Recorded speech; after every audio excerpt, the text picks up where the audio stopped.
Hey YouTube, what's up? I'm gonna give you some update of what's going on with the PS3 and some news regarding about how powerful the PS3 can actually be and what we can actually expect the next few years, which I am just really excited about this. And now while I do this, I'm just going to show you some PS3 videos because I know you just don't want to stare at nothing.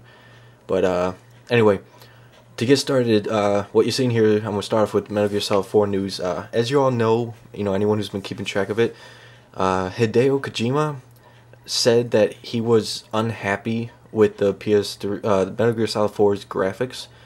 Even though they're the best anyone's ever seen, he's totally unhappy with it. He said that from Metal Gear Solid 3, he wanted to take it 10 steps further with Metal Gear Solid 4. And they said that where they ended up with Metal Gear Solid 4 is actually one step. So you can actually picture how far he wanted to take that. Now, he says he was not criticizing the hardware. It was not because the PS3 wasn't powerful enough. He said it was due to the fact that they started developing this before the PS3 launched. So he actually did not know the full power of the cell. And because of that, they were not able to take full advantage of it.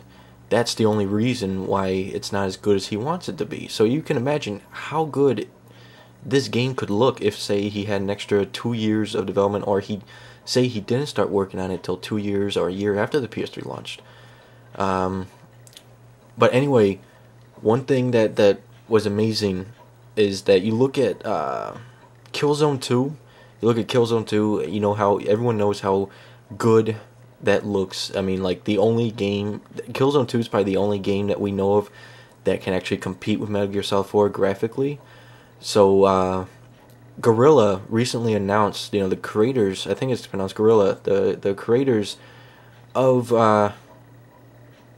Killzone 2, they said that they they released this statistics of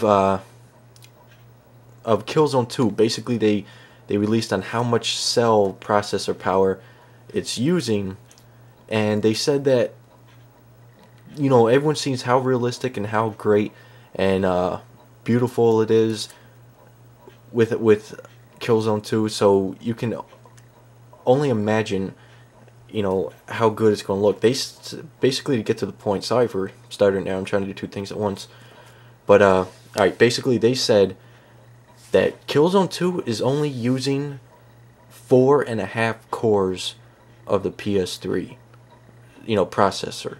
Now, if you watched how the PlayStation 3 works, you will understand, in my video of how the PlayStation 3 works, you will understand what I'm trying to say, what I'm talking about. If you haven't, go and watch it so you can understand what I'm saying. But with them using only 4.5 cores of the PS3's processor for Killzone 2, that's just mind-blowing. That's unbelievable, because that just lets you, it's amazing on how good you can imagine how good graphics would be when they start using all 7 cores.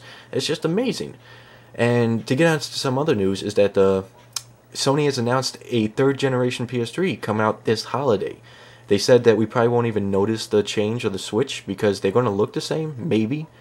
We're not sure, but basically they're going to redesign the interior again. With the 40 gig is the 2nd generation, which is what I got, which has improved cooling and uses a 65 nanometer chip to allow it to run cooler and use less power. Because the original launch ones, or even the 80 gigs, they used the 90 nanometer,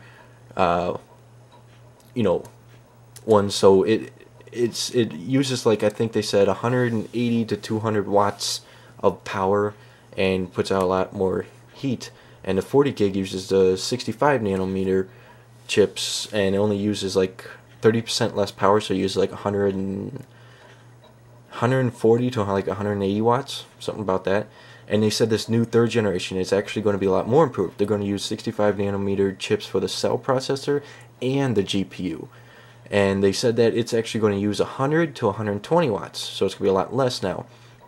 On top of that, they said it's going to be improved cooling system also, again, but they're going to get rid of the copper piping. They're not going to use the copper piping. They're actually going to use some kind of other metal plating. I think they said it's a type of metal plating, actually, to cool it. So with smaller chips and different cooling, it is possible we could be seeing a slim PS3 sooner than we thought. you know, but I don't know if it'd be slim. It might be a little bit smaller. I don't know if it'd be that much of a difference as the PS2 Slim was, the original PS2. But anyway, you know, that's what's going on right now. If you have any questions or comments, you know, let me know. Comment on the video. Don't forget to join my friends list or subscribe. You know, give me your thoughts on what you think about Metal Gear Solid 4 not using all of its, you know, all of the potential he wanted to, or you know, let me know what you think about how good games can get that Killzone 2 isn't even using its full power. It's not even pushing the PS3 barely. It's like just barely using over half the power of the cell. So yeah, subscribe. You know, tell your friends you like my videos. Check out my GMBs, and I'll catch you real soon. So take it easy. See ya.